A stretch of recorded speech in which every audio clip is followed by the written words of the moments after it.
तो today we start with types of neuron, कि न्यूरॉन को कितनी कैटेगरी में डिवाइड किया गया and what are the basis of criteria, कि क्या क्राइटेरिया लिया गया जिसके बेस पे हमने न्यूरॉन को डिवाइड किया गया। तो today we start our second topic of this chapter number 21, types of neuron. सबसे पहला न्यूरॉन की क्लासिफिकेशन आती है बेटा on the basis of presence और एब्सेंस ऑफ माइलिन शीथ। तो यदि जिन न्यूरॉन में माइलिन शीथ प्रेजेंट होती है, that neuron is said to be myelinated neuron. You can write down the neuron containing myelin sheath is said to be myelinated neuron, और जिनमें absent होती है उनको बोलते हैं हम नॉन माइलिनेटेड न्यूरॉन। आप देखेंगे बेटा बहुत सारे न्यूरॉन में बेटा सभी का माइक ऑफ हो और कैमरा ऑफ हो, क्योंकि स्क्रीन रिकॉर्डिंग में प्रॉब्लम आती है। मैं बार बार सभी बच्चों को ये बोल रही हूँ, लेकिन कुछ बच्चे मुझे इंटरप्ट करते हैं, और जो बच्चे बेचारे लाइव ज्वाइन नहीं कर पाते उनको लेक्चर अवेलेबल नहीं हो पाता। तो बेटा आप लोग बड़े हो चुके हो और इतनी सी बात तो आप लोगों को समझ में आ ही जानी चाहिए कि टीचर आपको बार बार क्यों बोल रहा है।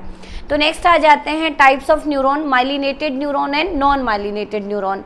Hair myelin sheath is present, ये इम्पॉर्टेंट क्लासिफिकेशन है न्यूरॉन की, और इसमें आपको पता चलेगा which neuron show fastest conduction. तो myelin sheath is present,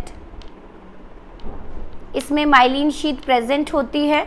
non myelinated name से क्लियर है बेटा, here myelin sheath is absent. Fast लिखें, बहुत इजी सा टॉपिक है, मुझे नहीं लगता इसमें ज़्यादा सा फोर्सफुली या कोई ट्रिकी कॉन्सेप्ट आएगा जो आपको दिमाग लगाना पड़े। तो नेक्स्ट आ जाते हैं शो। माइलिन शीथ प्रेजेंट है, लेकिन माइलिन शीथ कहीं कहीं पे इंटरप्टेड होती है, and that myelin sheath is said to be show saltatory conduction. Saltatory conduction बताती हूँ मैं आपको, सॉल्टेटरी कंडक्शन क्या होता है। सॉल्टेटरी कंडक्शन और you can call jumping conduction. ऐसा क्यों हुआ ये आपको पता होना चाहिए। आपसे पूछ लिया जाए why myelinated neuron show saltatory conduction, तो आप क्या लिखने वाले हैं? आप लिखेंगे reason myelin sheath is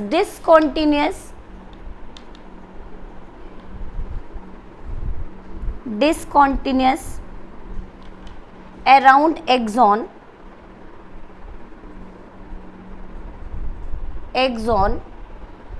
and this interruption called interruption की स्पेलिंग यही होती होगी, INDRRU।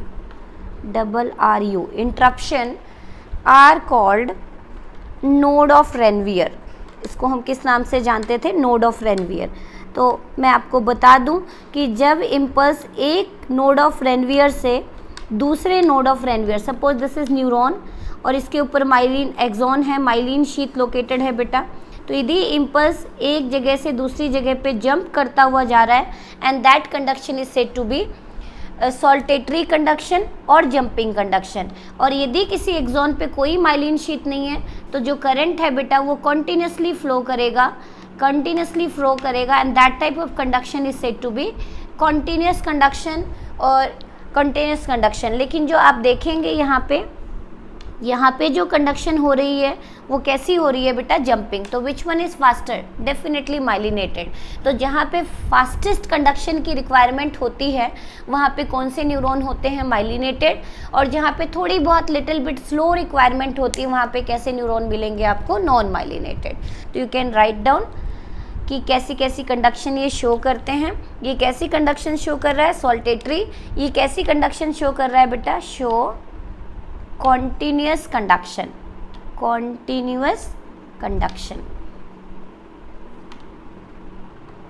Clear? Now the next, conduct message fastly। तो आपसे क्वेश्चन पूछा जाए which neuron conduct message fastly, definitely you go through myelinated one. और क्यों ये फास्टली शो करता है? Due to saltatory conduction. Why saltatory conduction is possible? Due to node of Ranvier. तो conduct messages fastly, and as compared to myelinated, this one is conduct message comparatively slowly. Conduct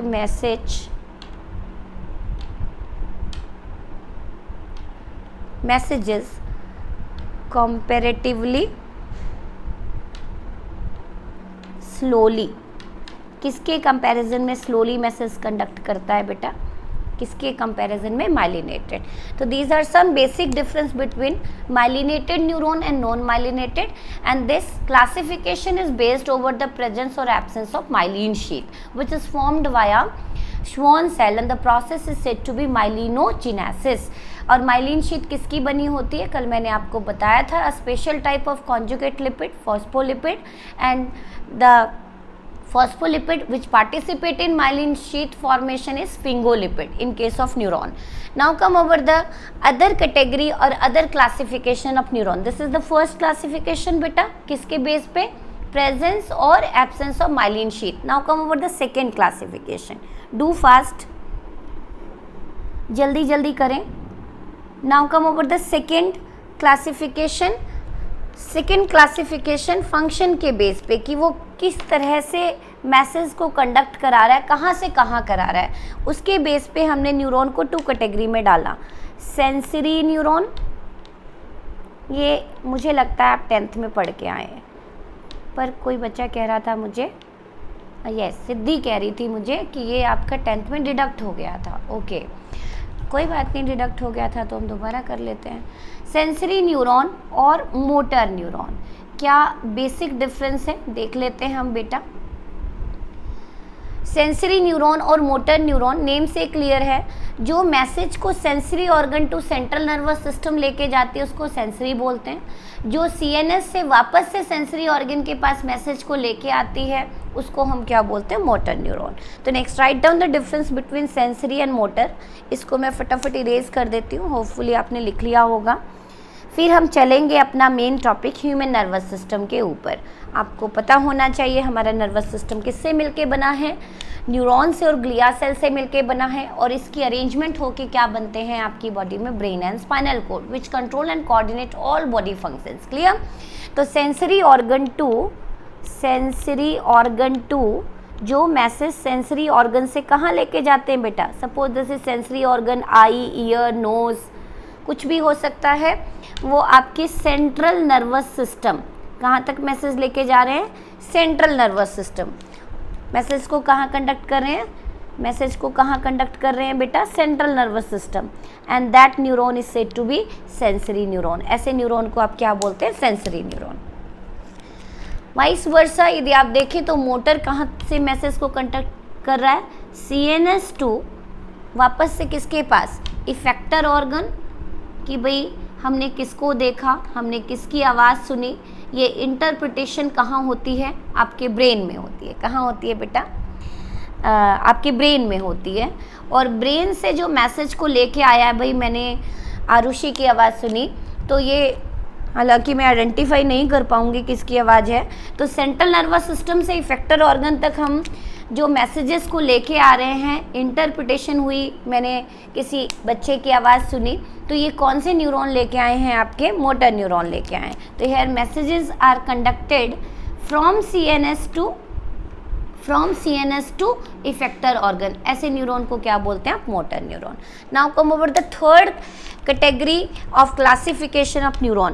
पहली आपने पढ़ी myelinated, non myelinated, दूसरी पढ़ी sensory and motor neuron की flow of information, flow of message किस direction में है, ऑर्गन टू सीएनएस है या सीएनएस टू ऑर्गन है, उसके बेस पे आपने क्या कह दिया इसको? Sensory neuron. और जो न्यूरॉन दोनों डायरेक्शन में मैसेज को कंडक्ट करते हैं, CNS to effector organ to CNS, उसको बोलते हैं रिले न्यूरॉन, जो कनेक्शन का काम करते हैं। वो आप पढ़ेंगे आगे। Next come over the third category. आपको मैंने बताया था कि suppose this is cell body बेटा, तो इससे सिर्फ एक्सॉन अराइज हो रही है, तो एक ही चीज़ अराइज हो रही है तो आप इसको क्या बोल देंगे, यूनिपोलर। एक एक्सॉन एक डेंड्राइट अराइज हो रही है तो बाइपोलर, एक एक्सॉन और मेनी डेंड्राइट अराइज हो रहे हैं तो मल्टीपोलर। तो now come over the classification of neuron on the basis of number of cell process arise from cell body. Again I define here the third category or third classification of neuron on the basis of number of cell processes arise from cytone or cell body of the neuron. तो next heading डालें unipolar, uni means one, unipolar neuron. Next one is bipolar neuron. Bi means two, unipolar neuron, bipolar neuron, and the third one is multipolar neuron. कल जो हमने diagram बनाया था वो कैसा neuron था बेटा, डेफिनेटली आप कहेंगे मैडम मल्टीपोलर था, क्योंकि एक्सॉन तो ऑलवेज एक ही होते हैं, लेकिन मैंने वहाँ पे डेंड्राइट्स में नहीं बनाए थे, बहुत ज़्यादा बनाए थे, मोर देन 1-2 बनाए थे, that's why it is said to be multipolar neuron. Now come over the how can you differentiate between unipolar, bipolar and multipolar. ये तो आपको नेम से क्लियर हो गया। अब आपका यहाँ पे नीट का एक क्वेश्चन बनता है बेटा कि आपकी बॉडी में न्यूरॉन की लोकेशन कहाँ है, इस तरह के न्यूरॉन कहाँ मिलते हैं। This is the important point जो आपको पता होना चाहिए। तो you can write down single process arise from cyton. Single process arise होती है साइटोन से। या तो you can write down axon और dendrite, you can write down axon और dendrite arise from same point, एक ही पॉइंट से अराइज हुई हैं, and that type of neuron is said to be unipolar neuron. और ये किस में मिलती हैं, ये हमें एग्जाम्पल पता होना चाहिए, ये आपको एग्जाम्पल डेफिनेटली पता होना चाहिए, एग्जाम्पल पे ही फोकस करना है। Nervous system of embryo, nervous system of embryo, जब एम्ब्रियोनिक डेवलपमेंट हो रही होती है, जेस्टेशन पीरियड चल रहा होता है मदर के वोम में, उस एम्ब्रियोनिक स्टेज में किस तरह के न्यूरॉन बनाते हैं नर्वस सिस्टम, यूनिपोलर। यही फर्दर डिफ्रेंशिएट होके स्पेशलाइज्ड न्यूरॉन में कन्वर्ट होते हैं, जिसको क्या बोलते हो आप, मल्टीपोलर। मतलब during embryonic stage you notice unipolar, but birth के बाद जैसे जैसे एज प्रोग्रेस हो रही है आपको कैसी न्यूरॉन दिखाई देंगी, मल्टीपोलर। सभी न्यूरॉन जितने भी ब्रेन में हैं वो कम्प्लीटली डिवाइड एंड डिफ्रेंशिएट हो जाते हैं up to the age of 5। उसके बाद फर्दर न्यूरॉन की डिवीज़न एंड डिफ्रेंशिएशन नहीं चलती है। आपको मैंने कल ही बताया था कि after division and differentiation neuron permanently enter into G0 phase and never enter into again into dividing phase, clear। तो एम्ब्रियोनिक स्टेज में आपको यूनिपोलर दिखाई देगा, और अगेन बर्थ के बाद बच्चे के अंदर जो नियोनेट है, एडल्ट है, उनमें आपको कैसे न्यूरॉन दिखाई देंगे, multipolar neuron. Now come over the bipolar neuron. Bipolar neuron को कैसे डिफाइन करेंगे, आप लिखें टू प्रोसेसेस और process arise from cytone,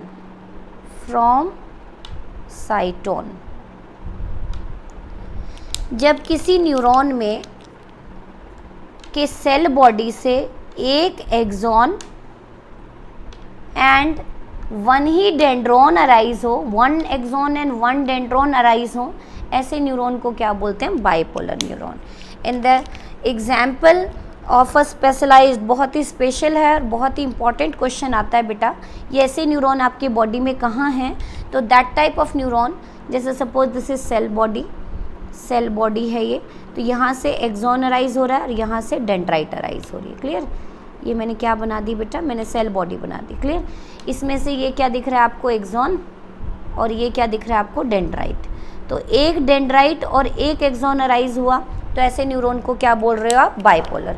और यदि एक पॉइंट से या तो एक्सॉन अराइज हो जाए या डेंड्राइट अराइज हो जाए, इसको क्या बोलोगे आप, unipolar.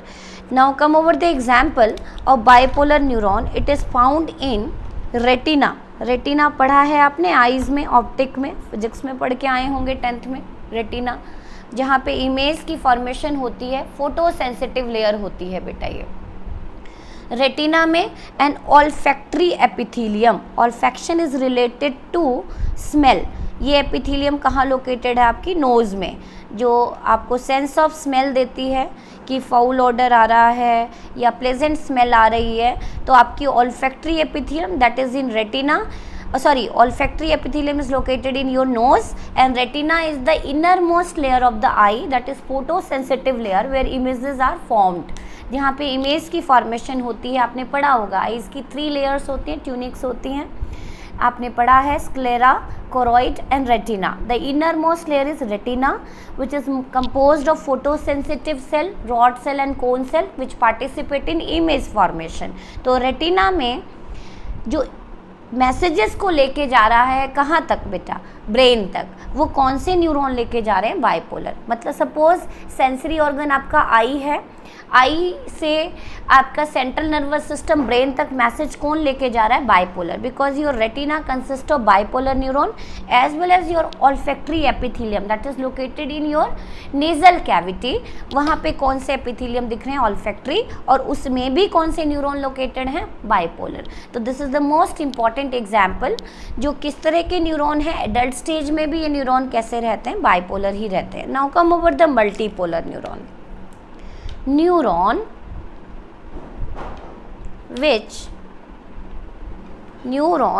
which have one axon, axon always one होगा बेटा, ये पता होना चाहिए, one axon but many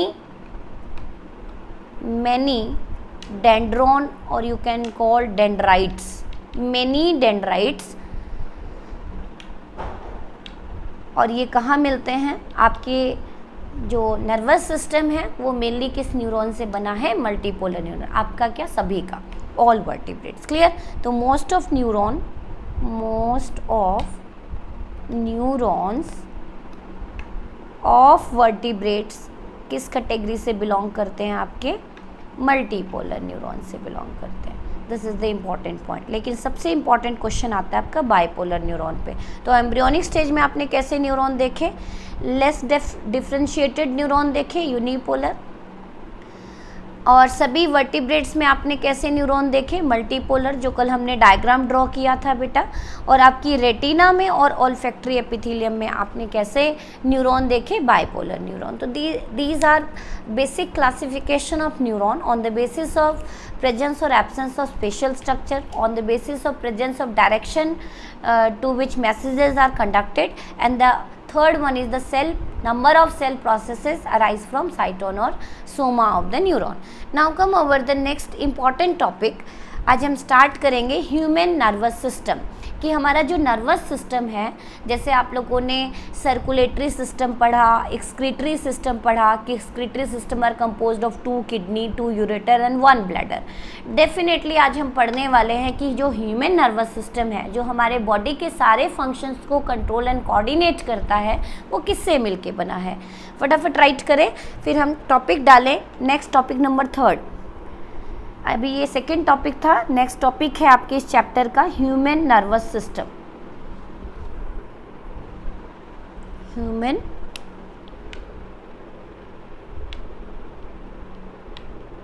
nervous system, human nervous system. Clear? पढ़ लेते हैं इसके बारे में। ह्यूमन नर्वस सिस्टम पढ़ेंगे हम, या इसको देख लेते हैं। ह्यूमन नर्वस सिस्टम किससे मिलके बना है? एक फ्लो चार्ट ड्रॉ करेंगे और फिर अपनी 1 बाय 1 उन्हीं को एक्सप्लेन करेंगे। कर लें एक फ्लो चार्ट ड्रॉ, जो आपको पता होना चाहिए कि आपका नर्वस सिस्टम कौन कौन से ऑर्गन से मिलके बना है। तो नेक्स्ट हेडिंग डालें, human nervous system which is mainly composed of PNS and CNS। तो सबसे पहला, our nervous system composed of major 2 part। number 1 central nervous system, and the another one PNS, peripheral nervous system. Clear? Peripheral nervous system are the system which arise from CNS. तो आपके brain से जो nerves निकली, brain के लिए हमने term use करते हैं cranium, cranial nerve. Spinal cord से जो नर्व्स निकली उसको क्या बोलेंगे? Spinal nerves. क्योंकि ब्रेन और जो स्पाइनल कोड है that is located in brain cavity और ब्रेन बॉक्स, तो वहाँ से मैसेजेस तो पूरे बॉडी को कंट्रोल कोऑर्डिनेट करना है बेटा। तो जो भी नर्व्स निकलेंगी आपकी ब्रेन एंड स्पाइनल कोड से, which are respectively said to be cranial and spinal nerve, they constitute together PNS. So you can write down central nervous system में आपके क्या कौन कौन से organ आते हैं? They include brain and the another one is spinal cord. Spinal cord. Clear? Same thing. Your PNS constitute, brain से जो नर्व्स निकली बेटा उसको क्या कहा आपने? क्या कहा? बोलते जाए क्रेनियल नर्व। क्या कहा आपने? Cranial nerves, cranial nerves. And जो आपके स्पाइनल कोड से नर्व निकली उसको क्या बोला आपने? Spinal nerves, spinal nerves. These nerves arise from spinal cord and cranial nerve arise from cranium. Cranium word is used for, cranium word is used for brain. cranium, खोपड़ी जिसको बोलते हैं, cranial capacity, brain capacity कितनी है आपकी, उसके लिए हम एक टर्म भी यूज़ करते हैं बेटा, CC। CC stand for cranial capacity। देखेंगे हम आगे कितनी कैपेसिटी है। अभी तो हम एक बार फ्लो चार्ट पढ़ रहे हैं कि हम डोमिनेटिंग एनिमल क्यों हैं इस पूरे अर्थ पे, क्योंकि हमारी cranial capacity, brain capacity is more as compare to other vertebrates, that's why we dominate the earth. Clear? अब जो ये क्रेनियल एंड स्पाइनल नर्व्स हैं बेटा, ये सेंसरी भी हो सकती हैं, ये मोटर भी हो सकती हैं और ये मिक्स भी हो सकती है। तो you can write down these cranial spinal nerves कैसी हो सकती हैं? कैसी हो सकती हैं नर्व्स? ये कैसी अराइज फ्रॉम, ये किससे अराइज हुई है? आपको पता होना चाहिए। Arise from brain and these arise from spinal cord. Clear है यहाँ तक बेटा? अब ये नर्व्स क्या हो सकती हैं? दीज नर्व्स कैन बी, क्या हो सकती हैं? कैन बी क्या हो सकती हैं? आपने कहा मैम सेंसरी हो सकती हैं, मोटर हो सकती हैं, और कैसी हो सकती हैं बेटा? और कैसी हो सकती है? मिक्स्ड हो सकती हैं। ये कैसी हो सकती हैं? सेंसरी हो सकती हैं, मोटर हो सकती हैं, मिक्स्ड हो सकती हैं। What do mean by sensory और afferent nerve? Impulse from receptor to CNS, जो आपके रिसेप्टर ऑर्गन से CNS तक मैसेज को लेके जाते हैं। मोटर CNS से कहाँ लेके आते हैं बेटा? ऑर्गन तक। और मिक्स क्या करते हैं? These are both sensory and motor in function, जो दोनों काम कर लेती हैं, जो मैसेज को आपके CNS से कहाँ लेके जा रही हैं? ऑर्गन तक, और ऑर्गन से कहाँ लेके जा रही हैं? आपके CNS तक। उसको मिक्स बोलते हैं। और सेंसरी मोटर अभी अभी हमने पढ़ा। नाउ PNS को फर्दर कितनी कैटेगरी में डिवाइड किया बेटा हमने? तो नाउ दिस PNS को further here, PNS further divisible into, you can write down, किसकी क्लासिफिकेशन दिखा रही हूँ मैं यहाँ पे? PNS, peripheral nervous system, further divisible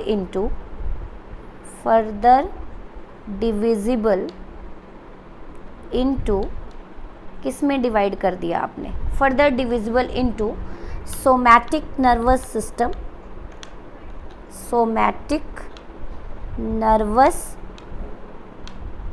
system,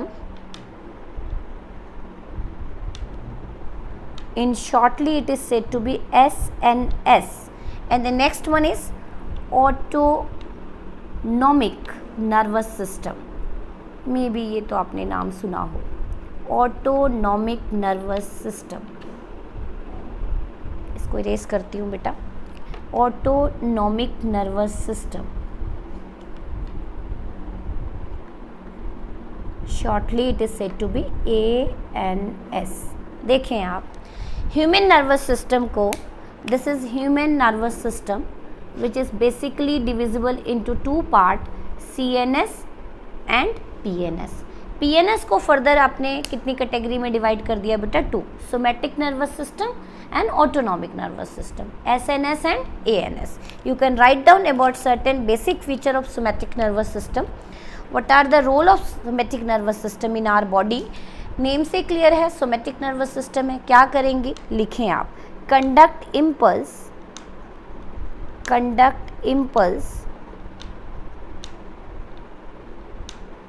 impulse कहाँ से कंडक्ट कर रही हैं? From CNS central nervous system to skeletal muscle. आपकी स्केलेटल मसल अभी हम पिछला चैप्टर पढ़ के आए हैं, प्रीवियस वन, और उसमें आपने न्यूरोमस्कुलर जंक्शन पढ़ा था बेटा, पढ़ा था ना? तो न्यूरोमस्कुलर जंक्शन तक जो मैसेज आया है वो कौन सी नर्वस सिस्टम लेके आई है? Somatic nervous system. These are voluntary in nature. आप कंट्रोल है ना, आप अपना हाथ हिलाओगे, पैर हिलाओगे, मूवमेंट करोगे, these are voluntary action. Somatic nervous system कैसे एक्शन को कंट्रोल करती हैं आपकी बॉडी में? Voluntary actions controlled via them, controlled via का मतलब होता है थ्रू, कंट्रोल थ्रू देम. आपकी बॉडी के वॉलेंट्री एक्शन को कौन कंट्रोल करती है? Somatic nervous system.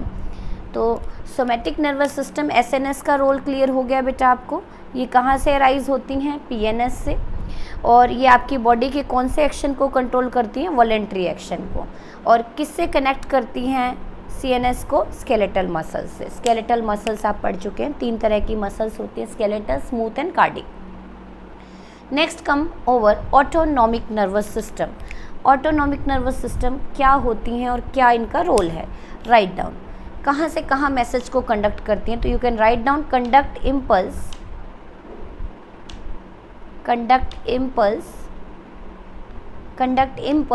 From the CNS to central nervous to skeletal muscle. लिख चुके हो तुम, तो बची कौन सी मसल? बताओ कौन सी बची? स्मूथ और कार्डिक बची. तो conduct impulse from CNS to smooth और कार्डिक मसल. और आपको पता है ये कैसी एक्शन करती हैं? इनवॉलेंट्री एक्शन करती हैं. तो आपकी बॉडी में जो इनवॉलेंट्री एक्शंस हो रही हैं, पेरिस्टालिसिस हो रही है, हार्ट की बीटिंग हो रही है, आपका रेस्पिरेटरी रिदम चल रहा है, everything is control via autonomic nervous system. Clear बेटा? और जितनी भी वॉलेंट्री एक्शंस हैं, आप चल रहे हो, दौड़ रहे हो, भाग रहे हो, स्विमिंग कर रहे हो, everything is controlled via SNS, somatic nervous system. This is the important point. Clear? Muscles, cardiac muscles and glands.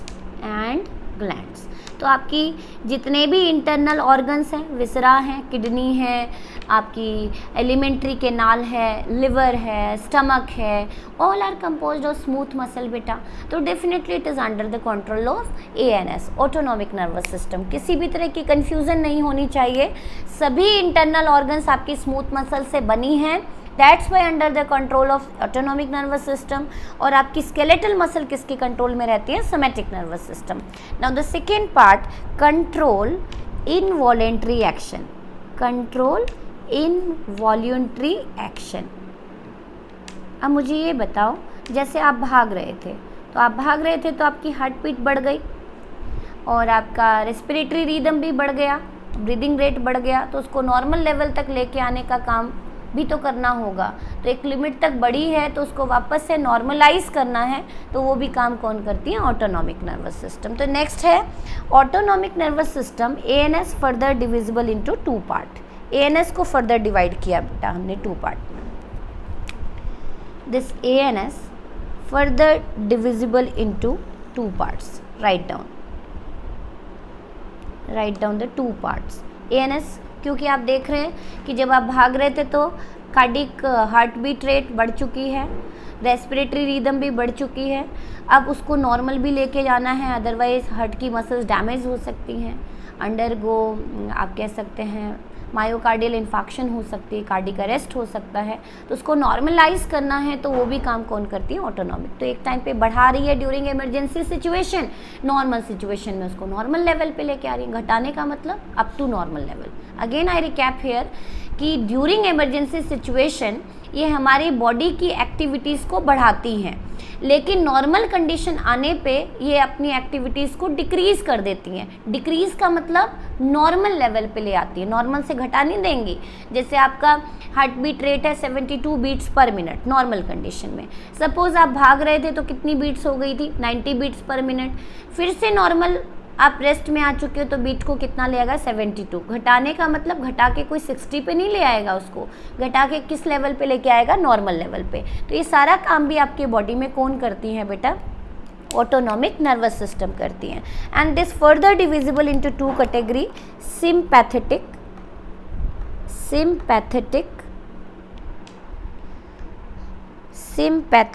And parasympathetic.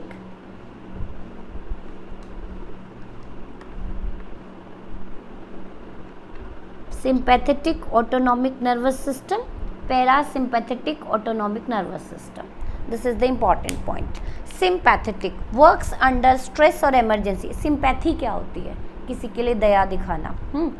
तो जब आपके बॉडी में कोई इमरजेंसी कंडीशन अराइज हुई है बेटा, कोई प्रॉब्लम अराइज हुई है, बहुत स्ट्रेसफुल कंडीशन है, तो उस केस में आपकी बॉडी का कौन सा सिस्टम एक्टिवेट होगा? Sympathetic. Again I recap here, आप सिंपैथी किसके लिए शो करते हो? जो नॉर्मल बैठा हुआ है या रो रहा है या कोई दुखी है, उसके लिए शो करते हो। सेम थिंग, आपकी बॉडी में किसी ऑर्गन को कोई इमरजेंसी अराइज हुई है या कोई स्ट्रेसफुल कंडीशन अराइज हुई है, तो आपकी बॉडी का कौन सा सिस्टम एक्टिवेट हो जाएगा? सिंपैथेटिक। और उसको नॉर्मल लेवल पे लाने के लिए कौन आएगा? पैरासिम्पैथेटिक। मतलब सिंपैथेटिक एंड पैरासिम्पैथेटिक आपके बॉडी में एक बैलेंस बना के रखते हैं, switch on switch off condition कह सकते हैं। यदि इसने रेट को बढ़ाया है तो वो इसको रेट को क्या कर देगा? घटा देगा, डिक्रीज कर देगा। डिक्रीज का मतलब up to a normal level. Sympathetic, you can write down, works under stress और इमरजेंसी सिचुएशन। किस सिचुएशन में वर्क करता है आपकी बॉडी में? स्ट्रेस और इमरजेंसी सिचुएशन में। और पैरासिम्पैथेटिक वर्क कब करता है? Under normal situation. वर्क मतलब आपके नॉर्मल में आपका कौन सा सिस्टम एक्टिवेट है? पैरासिम्पैथेटिक। आपके बीट्स को कितना रख रहा है? 72 बीट्स पर मिनट। सपोज मैं हार्ट के पर मिनट्स बता रही हूँ, 72 beats per minute normal condition में आपकी कौन सा ऑटोनॉमिक नर्वस सिस्टम एक्टिवेट है? पैरासिम्पैथेटिक। लेकिन सपोज आपके पीछे कोई डॉगी लग गया, हाँ, तो अब आप तुम आराम से दौड़ोगे या बिल्कुल बहुत बुरी तरह ही भागोगे, आप एक तरह के उड़ोगे ही, आपको बचाना है। तो उस टाइम पे आपकी मसल्स बहुत एक्टिवेट हो चुके हैं, they need more and more blood supply. तो उस केस में हार्ट की बीट को बढ़ाना है, तो बढ़ाने का काम कौन करेगी? सिंपैथेटिक। और वापस से इसको नॉर्मल लेवल पे लाने का काम कौन करेगी? पैरासिम्पैथेटिक। तो वर्क्स अंडर नॉर्मल और you can call non-emergency situation, non-emergency situation. This is the important point बेटा। तो आपसे पूछा जाए कि यदि आप रेस्ट में बैठे हैं, अभी बैठे हैं, पढ़ रहे हैं, तो आपकी बॉडी में कौन सा ऑटोनॉमिक नर्वस सिस्टम वर्क कर रहा है? पैरासिम्पैथेटिक। लेकिन कोई इमरजेंसी कंडीशन आ जाए तो आपकी बॉडी का कौन सा सिस्टम एक्टिवेट हो जाएगा? सिंपैथेटिक। तो this is the complete explanation of human nervous system, कि इसी को हम डिटेल में इस चैप्टर में पढ़ेंगे बेटा। तो फ्लो चार्ट में आपने क्या देखा? आपका human nervous system is composed of CNS and PNS। CNS में हम पढ़ेंगे डिटेल में brain and spinal code. Brain से जो नर्व्स अराइज होती हैं उसको क्या बोलते हैं? Cranial nerve. स्पाइनल कोड से जो नर्व अराइज होती हैं उसको स्पाइनल नर्व्स। और जो ये नर्व्स हैं ये सेंसरी भी हो सकती हैं, मोटर भी हो सकती हैं और मिक्स भी हो सकती हैं। PNS को फर्दर हमने कितनी कैटेगरी में डिवाइड कर दिया? 2 कैटेगरी में। यदि PNS मैसेजेस को सेंड और रिसीव कर रहा है आपके स्केलेटल मसल से, तो उसको क्या बोला? SNS, which control voluntary action. Clear. और जो आपकी बॉडी में इनवॉलेंट्री एक्शंस हो रही हैं, ग्लैंड की सिक्रीशन हो रही है, इनहिबिशन हो रही है, that is under the control of autonomic nervous system. जैसे आपने पढ़ा है कि जब आपको बहुत गुस्सा आता है, एंगर होता है, स्ट्रेस होता है, आपकी बॉडी में एड्रीनालिन रिलीज होता है, तो वो किसने रिलीज़ करवाया? Sympathetic, in emergency condition. और उसको फिर से नॉर्मल लेवल पे लाने का काम कौन करेगी? पैरासिम्पैथेटिक। तो autonomic nervous system which control involuntary action and further divisible into 2 category. तो आपके नॉर्मल कंडीशन में कौन एक्ट कर रहे हैं? पैरासिम्पैथेटिक। और these sympathetic autonomic nervous system act only in which condition और विच सिचुएशन? Emergency situation. अब थोड़ा सा हिस्टोलॉजी देख लें कि सपोज ये ब्रेन है बेटा, जब आप इसके टिश्यू को देखते हैं तो आपको कैसा दिखाई देता है, अपीयरेंस कैसी होती है, उसको देख लेते हैं और फिर कल से हम स्टार्ट करेंगे अपना main topic central nervous system. देखें, फटाफट लिखें, grey matter and white matter, आपको पता होना चाहिए इसके बारे में। Grey matter and white matter, किसको ग्रे कहा, किसको वाइट कहा? अभी अभी तुरंत आप खुद ही आंसर देने वाले हैं। मैंने कहा बेटा ड्रॉ मत करना, डायग्राम समझ लें। दिस इज सेल बॉडी और साइटोन, इससे क्या अराइज हुई हैं? एक्सॉन। और इससे क्या अराइज हुई हैं? डेंड्राइट्स। ऐसा कॉन्सेप्ट हम कल पढ़ चुके। बहुत बड़ा न्यूक्लियस है, नीजल ग्रैन्यूल्स हैं, फाइबर्स हैं, माइटोकॉन्ड्रिया हैं, and axon end with axon telodendria having synaptic knobs. Clear. इस एक्सॉन के ऊपर हमने एक लेयर देखी थी जिसको आपने कहा था माइलिन शीथ। माइलिन शीथ किसकी बनी है? लिपिड, फैट की, चर्बी की। और जो फैट्स होती हैं, चर्बी होती हैं, लिपिड्स होती हैं, that is white in colour. White in colour, समझ गए आप? तो मतलब ये वाला हिस्सा कैसा दिखाई देगा? वाइट। और यहाँ पे कोई लिपिड की कवरिंग नहीं है तो ये कैसा दिखाई देगा? ग्रे। ये कॉन्सेप्ट आपको क्लियर होना चाहिए। मतलब न्यूरॉन को जब आप माइक्रोस्कोप में देखते हो तो जो एक्सॉन वाला पार्ट है, due to presence of myelin sheath और due to presence of lipid layer, it is having whitest appearance. Whereas cell body and dendrites, जिसके ऊपर कोई माइलिन शीथ नहीं है, कोई लिपिड की लेयर नहीं है, उसकी अपीयरेंस कैसी होगी? ग्रे। तो नाउ हेडिंग डालें हिस्टोलॉजी कि टिश्यू की अरेंजमेंट देखें तो कैसा ग्रे और वाइट कॉन्सेप्ट आपको दिखाई देता है, ये आपको थोड़ा सा पता होना चाहिए before going over the explanation of central nervous system. तो next write down histology of central nervous system. Tissue की अरेंजमेंट देखें तो कैसा दिखता है? हिस्टो का मतलब होता है टिश्यू, लॉजी मतलब study. Histology of central nervous system and your central nervous system consists of brain and spinal cord। तो आप ब्रेन एंड स्पाइनल कोड को जब डाइसेक्ट करके अंडर माइक्रोस्कोप देखते हैं तो आपको वो कैसा दिखाई देता है, ये आपको पता होना चाहिए। तो आप देखें 2 मैटर दिखाई देते हैं सेंट्रल नर्वस सिस्टम। कितने मैटर दिखाई देते हैं? 2। एक तो दिखाई देता है ग्रे मैटर। कैसा मैटर बेटा? Grey matter. और दूसरा कौन सा मैटर दिखाई देता है? वाइट। ये बहुत इम्पॉर्टेंट कॉन्सेप्ट है, पिछली साल इस पे क्वेश्चन आया था बेटा आपके नेट में, तो आपको पता होना चाहिए ये grey matter and white matter. Grey matter and white matter. जब आप इसके टिश्यू को देखते हो माइक्रोस्कोप में या सिंपली, तो ये आपको central nervous system, brain and spinal code, कुछ एरिया ग्रे दिखाई देता है और कुछ एरिया कैसा दिखाई देता है? वाइट। ब्रेन को ले लो। ब्रेन को जब आप देखेंगे, वैसे तो बाहर से आप देखेंगे तो पिंकिश ऑर्गन दिखाई देगा, लेकिन जब आप इसकी हिस्टोलॉजी टिश्यू को देखेंगे अंडर माइक्रोस्कोप तो आपको कुछ एरिया ग्रे दिखाई देगा और कुछ एरिया कैसा दिखाई देगा? वाइट। तो यू कैन राइट डाउन क्यों है ग्रे और क्यों है वाइट। तो grey matter and white matter का कॉन्सेप्ट क्या है बेटा, उसको आपको समझना है। इट इज़ कंपोज्ड ऑफ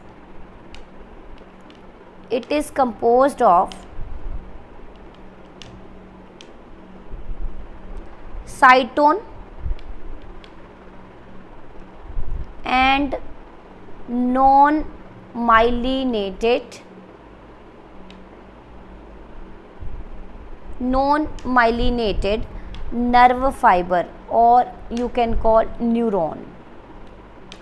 जहाँ पे ब्रेन और स्पाइनल कोड में या तो साइटोन प्रेजेंट होगा न्यूरॉन का या नॉन माइलिनेटेड नर्व फाइबर होंगे, वो एरिया कैसा दिखाई देगा, ग्रे। और जहाँ पे आपके माइलिनेटेड नर्व फाइबर होंगे, एक्सॉन होंगे, वो एरिया कैसा दिखाई देगा, वाइट। तो it is composed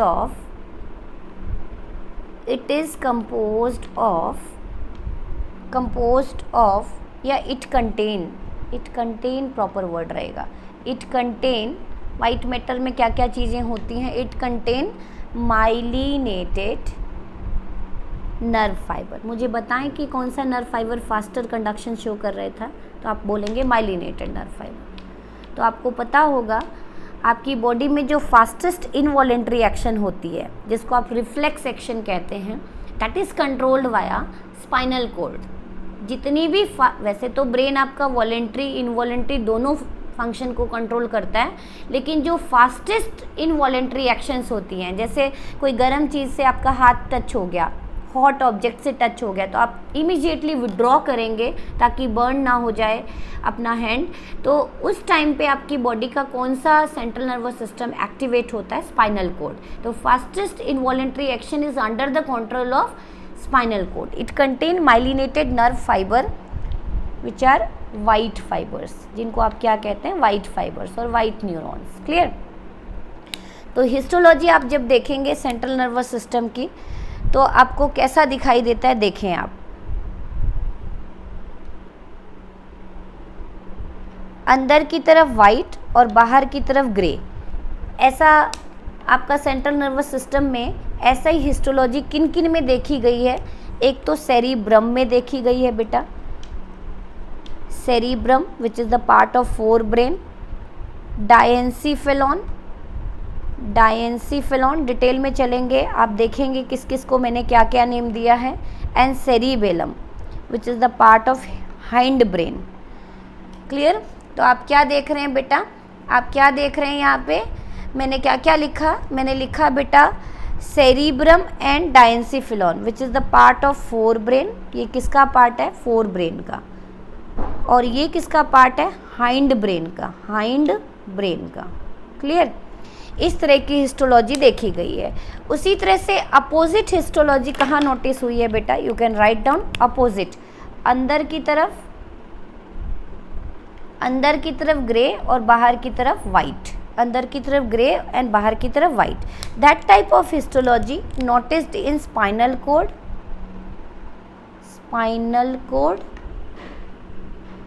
and brain stem.